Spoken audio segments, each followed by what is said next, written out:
Hello, More Than Our Bellies fam. Welcome back to another cooking session. Today I have the privilege of introducing someone really near and dear to me. Family, basically. Welcome, Miss Preia Narendra. The way Preia and I know each other is she was my communications director at 31 Philip Lim for 6-7 years. Yeah. 7 years of the best years of my life because we worked hard. We worked hard, really we played hard. Yeah. But also she always had my back. And today she's gonna have my stomach. Yeah, fully. What are we doing here today? Stomach. So we're going to make a really simple vegetarian... Simple, guys. Yeah, simple. This is the thing with Indian food, is that it needs a lot. We were just talking about this, that you need a lot of things to make the simplest of things. But once you have them all, it kind of creates the most delicious, refreshing flavors. So I'm making a very simple spinach, potato and vegetable curry. It's a version of Saag aloo. Saag aloo is usually made with just spinach and potatoes. Aloo is potatoes. I'm from the Gujarat region of India, so I'm making a very Gujarati dish. So it's kind of like a curry that you can have with chapatis, which we're going to make also. I figured that that would be like a fun thing for everybody to see how to make, because it's like, if they work, the process is really fun. They're gonna work. We're gonna make it work, trust me. I'm gonna make a raita as well. It's just something that's really cooling and refreshing that you can have with Indian food. I'm not a vegetarian, but if anyone could convert me, it'd be Preia with her cooking. It's so important to show a side of vegetarian cooking that's like so, the possibilities are endless. Well, Gujarati rasoi generally basically be vegan as well. Like if you substitute the butters and any of the yogurts with vegan butter and vegan yogurt, you can make it, and pretty much it's very well a good use of vegetables and pulses and lentils. Where did you learn to make this? My mum really, and my gran taught us how to cook Gujarati food, and when you move away, you kind of crave it more. Yeah, so you figure out kind of ways of, exactly the same reason why you started this and started cooking was when you don't have access to it necessarily, you become kind of curious about it a little bit more. Yeah. Those of you who are watching are still living at home or with your parents or in close proximity, give them a hug. Because when you move away, you literally yearn to reconnect back to where it starts. I realized we skipped over another part of Preia's life too. Not only is this her secret skill set, but she's also a super successful guardian angel communications director. I always do call myself a bit of a brand protector, specifically for the brands that I've worked and the people that I've worked for. You started with Alexander McQueen? I actually started with Issey Miyake. Issey Miyake. Yeah. Ah, Issey Miyake. I did 7 years with Issey Miyake, so straight out of school. She looks like she's 25, right? So she started communications when she was 9.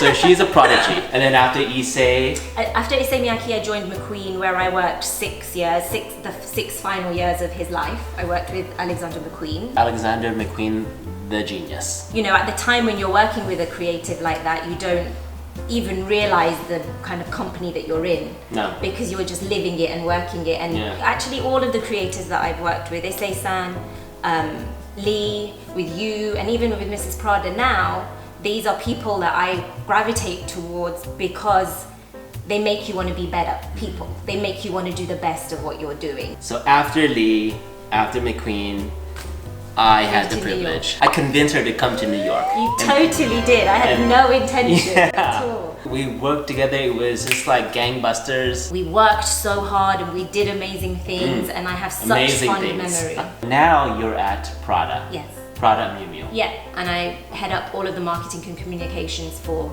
Miu Miu in North America. Little does anyone know, but she is responsible for the incredible Amanda Gorman's yellow outfit when she delivered her incredible speech during the inauguration. It was always a team effort. It's always a team effort. I mean, we'd been building a fantastic relationship with Amanda. She reached out to our team in Milan and asked if we would dress her for what we didn't even at that moment really know the impact that it would have. No. Again, and it's the timing and it's these mixes of all of these perfect moments. What she said and how she said it and how she delivered it and what she wore were all a part of like the story. One last question before we begin. Is Mrs. Prada a foodie? Being Italian, it's hard not to be a foodie, Yes, right? exactly. The food is so delicious. Delicious, gorgeously delicious. We are going to start.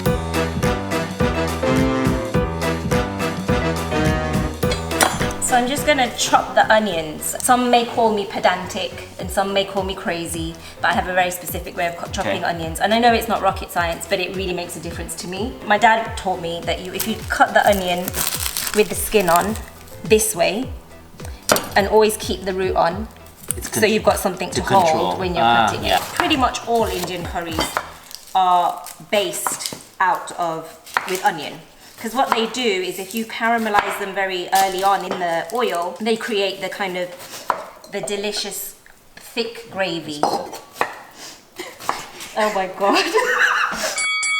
Potatoes. Again, always eyeballing everything. I know this is a bit of a common thing when it comes to Asian cooking. Yeah, there's no measurements. No measurements, unfortunately. But I can try and... I mean, that was an onion and a half. Yeah. This is going to hopefully cook enough food for 4 people. So they just need to be peeled and diced as well. We've got Philip doing all of the prep work. I'm the sous chef for the day. This is, again, another one of my Virgoisms, should I call. Little nugget of wisdom that my dad passed to me is the presentation, obviously, is so key. Even when you're cutting a salad, that like you shouldn't cut everything the same way. Yeah. Since as early as I can remember, only ever wanted to work with clothes and fashion of some sort. I used to collect magazines and was just so obsessed with fashion photography and imagery and like who styled this and who was the photographer and who did the hair and who did the makeup, and I didn't really know what I wanted to do in fashion. I knew I couldn't be a designer, or felt like I wasn't a designer. But I knew I wanted to be around that world. My dad was always very supportive and would always say, "What do you wake up in the morning thinking about?" And I'd be like, okay. The tomatoes in combination with the caramelized onions will make the sort of the gravy, the base. These ones I'm cutting like this because, again, so that we've got a different shape. And then some of these bigger, larger ones, these just need to be diced. Ginger, garlic, and chilies are essentially also, in addition to an onion base, are kind of a trio of things that we would always use in a curry. Some people don't really like garlic. I don't know who you are, but some people don't. I always use the same amount of each. This is literally how I start every stir fry. Yeah, I think these are the bird's eye chilies. Super spicy. The thing with chilies is, don't be fooled by the size. This is the most dangerous chili. Yeah. And it comes in red too. And that means get the hell away from me unless you can handle it. This is easy. This is like a carrot. These are all for the curry. That's all prepped. I'm just thinking, should we make the raita? Because the raita is an easy one. Yeah, let's do that. You would always have it like as an accompaniment to just take down the heat and things if you ever want to. The yogurt in the mix of the sauce from the curry is delicious. Delicious. We should. It's really delicious. Yeah. I use these little ones because they're not bitter. These are like Persian cucumbers. So we can just, again, cube, more cubing. The other thing that we use a lot in Indian food is cilantro. I always try to keep the stalks because this is the flavor. Yeah, the flavor, and I put that in the kind of base of the curry. And then the green I would use to garnish. So cucumbers, diced or grated, however you wish to do them. Then you would put in yogurt, ground cumin, a little bit of salt, cilantro, and then I would also put in a little pinch of paprika just so that for visual, but it adds a nice little kick. And that's raita, basically. You can also put in ground mustard seeds. There's all different things. You could also put in tomatoes in this. You could put in pomegranate seeds. Depends on how elaborate you want it, but this is like a basic raita. I don't think we really have any more chopping. We're good with that? Okay, Yeah. so I'll clean it I up. think we can take that. So you don't want to use olive oil. It's avocado is the best one. So like a good glug so that it covers the bottom of the pan and starts heating through. So once the oil's a little bit hot, or hot enough, you can kind of feel the heat of the oil. Aroma. Special tin that my mum prepared for me to help me not forget how to cook and not cook more. And when I moved to New York, she prepared this and gave it to me, and I travel with it and I refill it when I go back to England. Ta-da! I'll tell you what everything is. This is cumin seeds, we call it jiru in Gujarati. These are fenugreek seeds and we call them methi. This is rye, mustard seeds, and we call them rye. This is turmeric, which is the fashion spice. It's got some mustard seeds in it actually, but turmeric we call it haldi. Ground cumin, which is darelu jiru, which is the same as this one but ground. It's roasted and then ground. This is ground coriander seeds. So these seeds, when they're whole, if you plant them and you're green fingered as Philip is, would grow these beautiful leaves and garnish. But this is the ground version of the seed. And then this is carom seeds, I believe. Somebody on Instagram told us. And we call it ajmo. Ajwain is another name for it, and it's really good in seafood if you cook and enjoy seafood. You would put in a little pinch of fenugreek seeds, so you put a few of those in there and they should bubble straight away. And then mustard seeds as well, and they will start popping. Leave the lid on because these things will pop out. Fierce pop. And in that you would put the onion. If you put the lid on, then they start steaming inside and you end up with not, too much water, like moisture in the pan for now. So if you cook it with the lid off, it lets out the steam. And then the whole house smells like cooked onions, which everybody enjoys really well. I love. So in here I would put some turmeric for flavor, for health benefit, and then for color as well. Ginger, garlic and chilies just to cook in with the onion before we put the potatoes in. Guys, the aroma, I wish this was a scratch and sniff screen. Let me tell you. Oh my god, it's incredible. The more you cook these onions, without burning them of course, the nicer your sauce will be. So then in here I would put ground cumin, ground coriander seeds, salt. When things slightly stick to the bottom of the pan, it's a good thing. So don't worry if that happens. And then we put in the potatoes in here. At this stage, I'd also put in the stalks from the coriander because they'll start flavoring.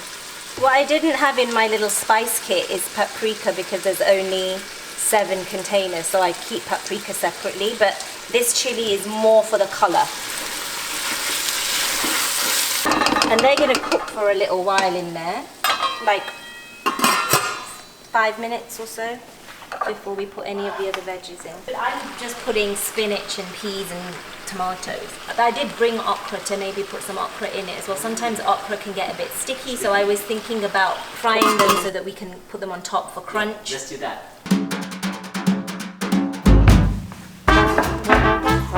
Split it. Exactly. We're gonna blow your mind with okra. See, the More Than Our Bellies test blocks coming in handy.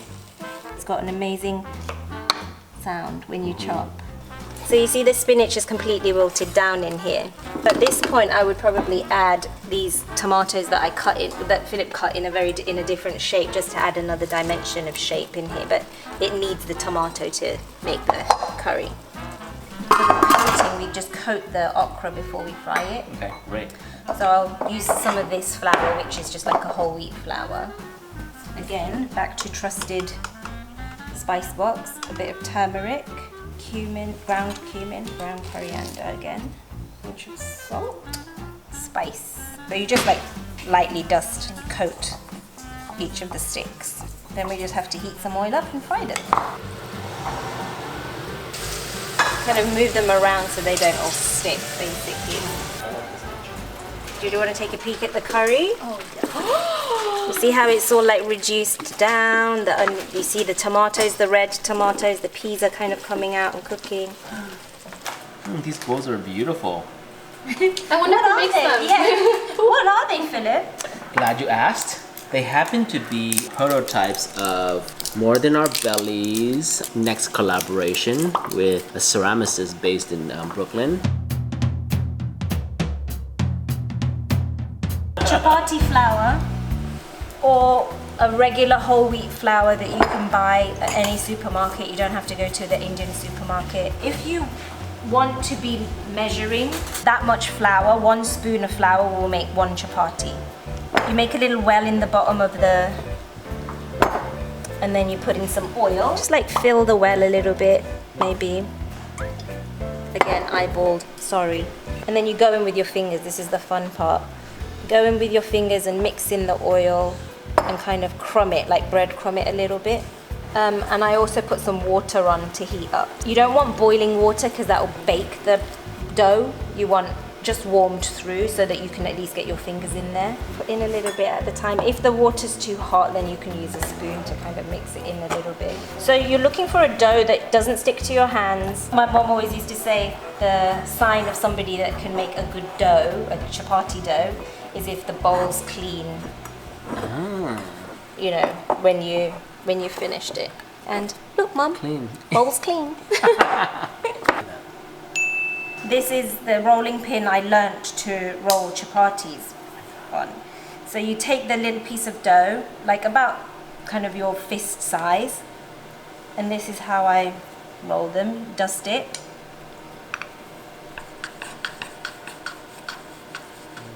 You spin it based on the weight that you put on the pin on the dough. And then you give it a second dust. And the key for good chapatis is to make sure you get like that they're even all the way across and they're not thick at the edge and thin in the middle. So like if you hold it up to the light, it should be like all one color. Whoa. Go, just follow your intuition. Don't press too hard. Okay, I get it. Okay. No, I don't get it. They're gonna work. We're gonna make it work. It's stuck. Trust me. Did I make it look easier than it actually was? Look at it. It's not moving. Oh. Okay, got it. You barely are touching it. Yeah, barely touching it. Got You've got to do it like not too heavy. Okay. There you go. So I was like, You were going in muscle Okay. Mary.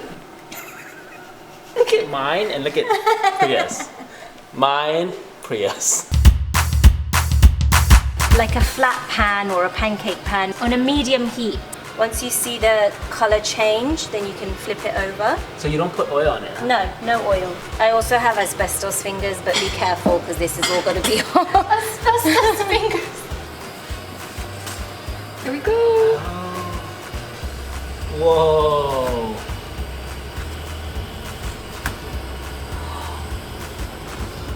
The air bubbles. Yeah, you got to get it kind of, usually they should bubble up all the way through. Ooh. Whoa. And then you put butter on it. Whoa. And that's like chapati. Try it. Oh, delicious.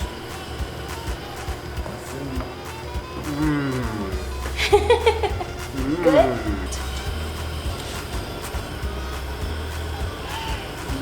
The butter is the key for this, baby. Abstract expressionist. Oh. Oh, guys. Look at it pop. The whole thing's gonna pop. Don't judge it by its shape, folks. Just like people. Yours tastes better. Here's a stack. Oh, we got a full one. Yay! Chapati ready.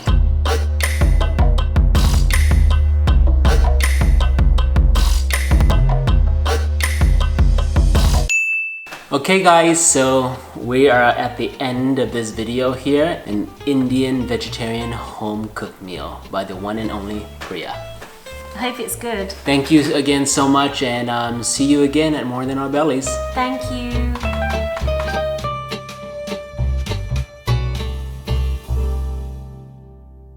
And sometimes all I crave is something with rice. You know, like it's all of those things in combination.